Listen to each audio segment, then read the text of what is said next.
Happy New Year, everyone, and what better way to start the new year than some raid builds? Here are 10 of the best raid builds in Pokemon Scarlet and Violet, the Indigo Disk. I have 3 supportive builds for you today, and then I have 7 damager builds. Let's get right into it. Starting off with supportive builds, we have Alcremie, which is going to be a very popular support as it has the move Tera Raid, which increases an ally's attack and special attack by 2 stages. And with other tools to help mitigate damage on your team, you can both buff your team and help them survive. So this is a really good raider if you have someone that can't really set up very well. With all that I've already mentioned, it has 2 insane abilities that I've already covered in a previous video. And with that, we're going to be using the item Ability Shield, just like I've shown off in that video as well. My go-to supportive moves would be Misty Terrain to prevent any statuses that your ability does not cover, and also Light Screen to reduce the damage done by special moves. Though Taunt is not much of a problem to an Alcremie, I still like to run 1 damaging move on any support just in case Taunt does happen to hit. In this case, our damaging move is going to be Draining Kiss to keep us in the fight so that we can keep our allies in the fight. This Pokemon works especially well with a Pokemon that abuses Stored Power or Power Trip, as it almost halves the time needed to get to that maximum damage. Alcremie is a must build in my honest opinion.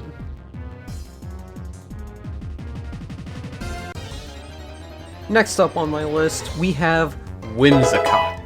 Whimsicott in VGC is often used as the best Tailwind setter in the game, and for good reason with Prankster as its ability. Well, in raiding, Tailwind is really good and we still want it. It does not get nearly close to what VGC normally has it run. In this scenario, we want Taunt, Fake Tears, and Tailwind as our supportive moves. And then we want Giga Drain as our attacking move so that we can have a little more self-sustain, just in case. Most builds do not have speed in mind, so Tailwind is extremely helpful, especially considering how important speed actually is in an actual raid environment. When you are 1 HP, when you are very close, if not 1 hit away from being knocked out, and you know Shell Bell will pop you back up to be able to take a few more hits, the last thing you want is to be hit by priority or be outsped, because then you don't get that chance to try to get that heal. That's the last thing you want to do, and that's why we need speed, or we need a Tailwind. Everything else is self-explanatory. Taunt so that the raid boss cannot set up. Fake Tears so that the raid boss takes more damage from allies. Everything is very self-explanatory other than the Tailwind. Whimsicott is a very good raider. Probably not as good as Alcremie, but I still say you should build one anyway. Next Pokemon I want to highlight as a support would be Golurk. And before you start posting about how bad this build is, let me defend myself real quick. Golurk has a really high attack stat, but he can't be a damager because he doesn't have any setup. But what he does have is No Guard and Dynamic Punch. Now, while he only has very mid defenses, you can increase both of those defensive to nearly 300 on their own while keeping that 300 HP that you normally want to be in. Maximum investment on defense will make its defense 284, while using an Assault Vest will increase the special defense to 295. With all of that, No Guard's downside doesn't really affect you as much, and then you can also guarantee land Dynamic Punch for that guaranteed confusion even through Shield. With Bulldoze to make sure your team goes first and Scorching Sands to get that 30% burn chance, we have Mud Slap to really make sure the team doesn't take as much damage, and then Dynamic Punch adds another 33% wall that the raid boss has to get over 4 times in 1 turn. With that, Confusion may not look like it's doing much, but it's doing way more than you can actually see, as it's always preventing at least one ally from getting hit, and adding a little bit more damage to the board, so that you can shave off at least a few seconds in the long run. This Golurk is purely a damage mitigator. It will not be dealing any damage, and it will not be buffing anyone. But it can keep the team alive a lot longer than most damage mitigators could probably do. Using this build, you will not be using Scorching Sands or Bulldoze that much, but you will be doing a lot of Mud Slaps so that the raid boss cannot hit your allies, and then you'll be spamming Dynamic Punch to keep that 4 instances of 33% self-damage Confusion, with Confusion being treated as a base 40 power physical move. Doing this on a physical attacking raid boss can also prove very fruitful if you just spam Dynamic Punch using a no-guard Golurk. It's a super fun build. I had so much fun using this, so I definitely recommend trying it out for yourself.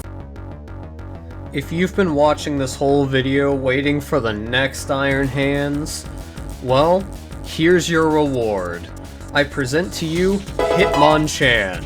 Upon evolving your Tyrogue into a Hitmonchan, you immediately get Drain Punch, which is the go-to attack for this Hitmonchan. Next, you also want Swords Dance and Focus Energy. Focus Energy is absolutely needed because crit hurts a lot.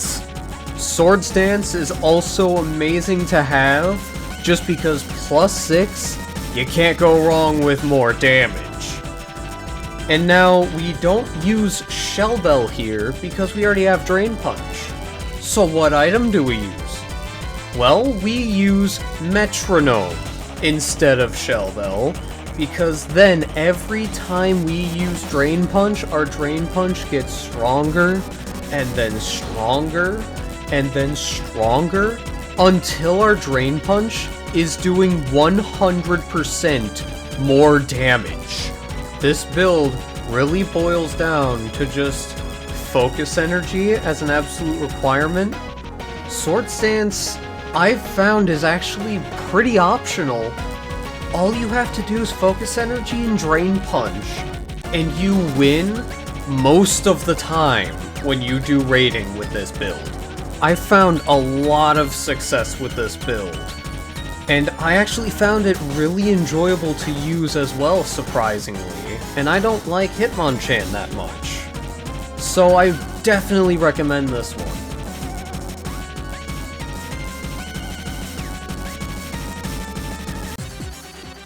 Our next raider is going to be one of my favorites, Malamar. Malamar is one of my favorite raiders simply because it has one of my favorite abilities in the entire game, Contrary. Contrary reverses all stat increases and stat decreases, so it just flips them. So Breaking Swipe in here raises my attack instead of lowers it, as well as Superpower raises my attack and defense instead of lowering my attack and defense.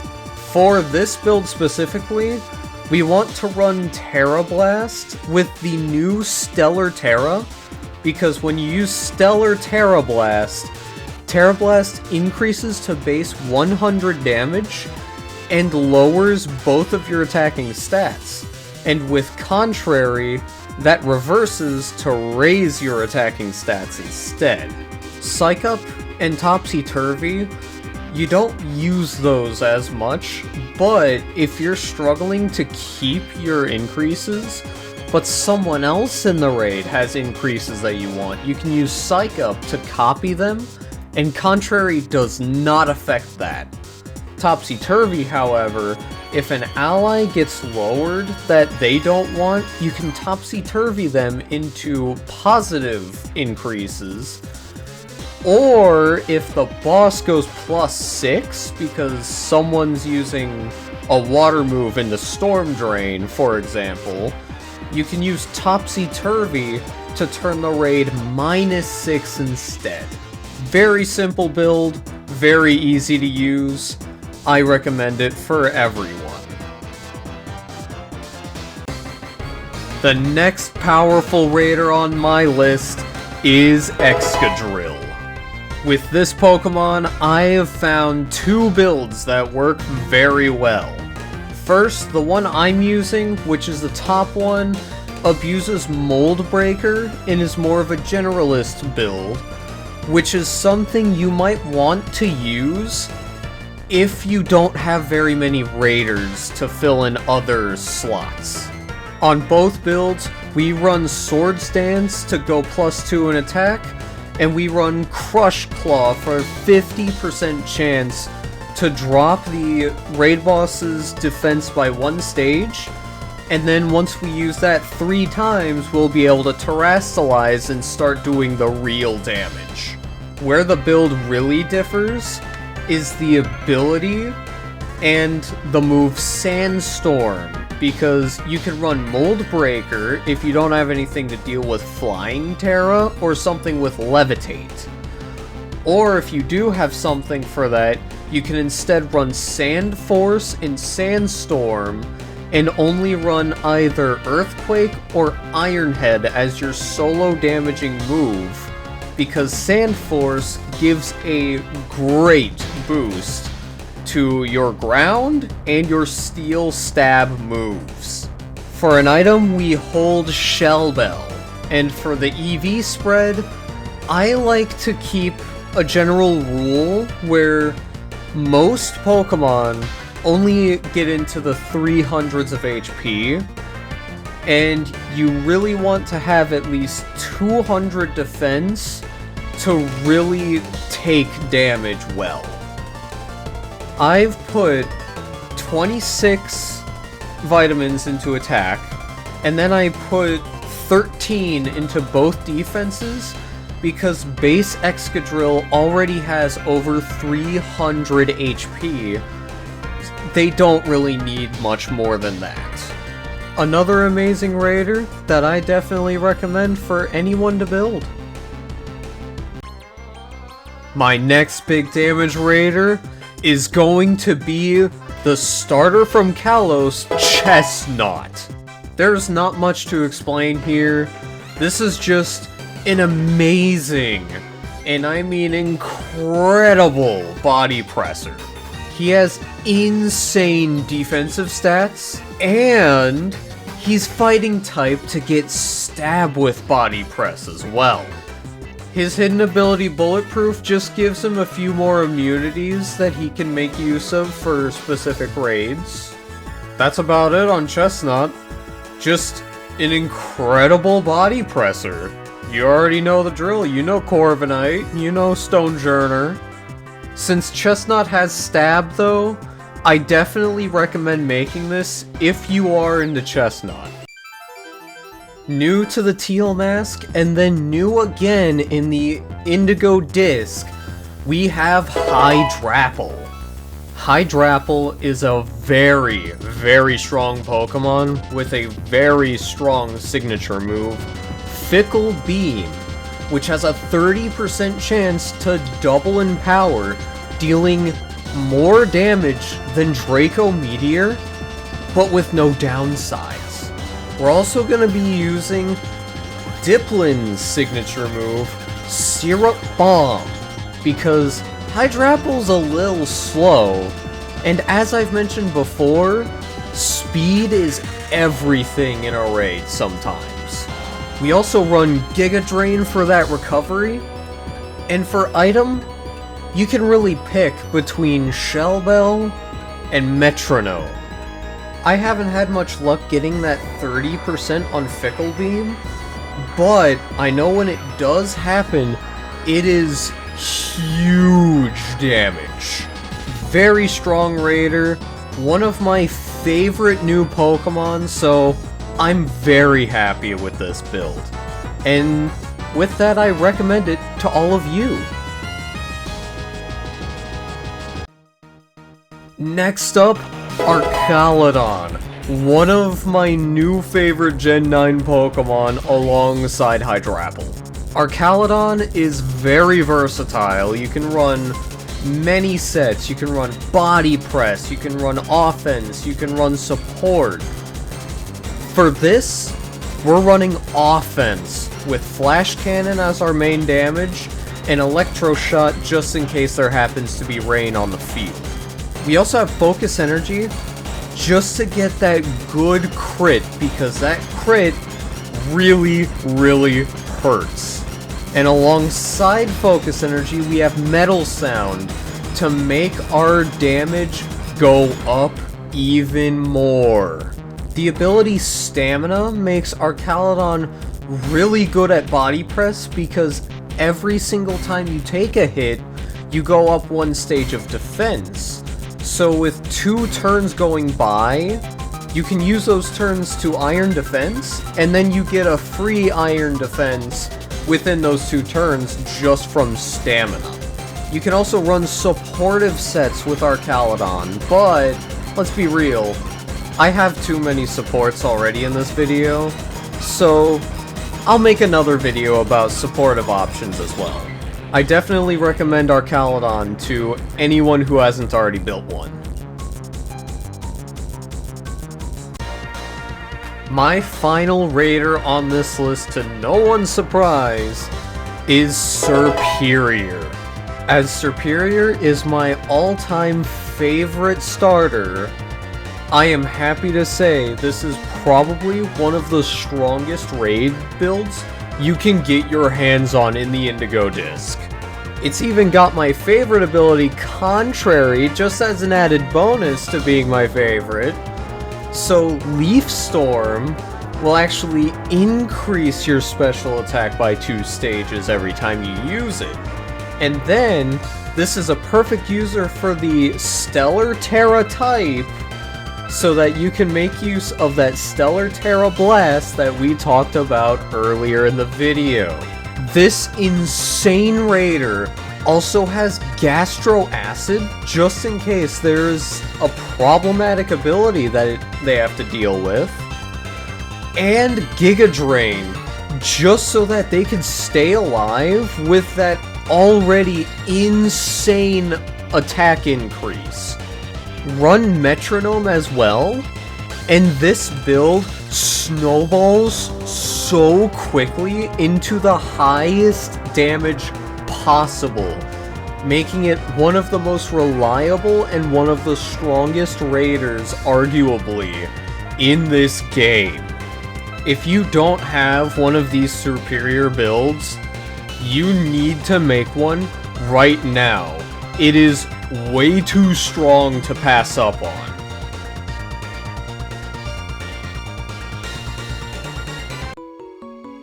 How was it? Did you like any of the builds? Were any of them good enough? Did you try any and then come back to say how well they were?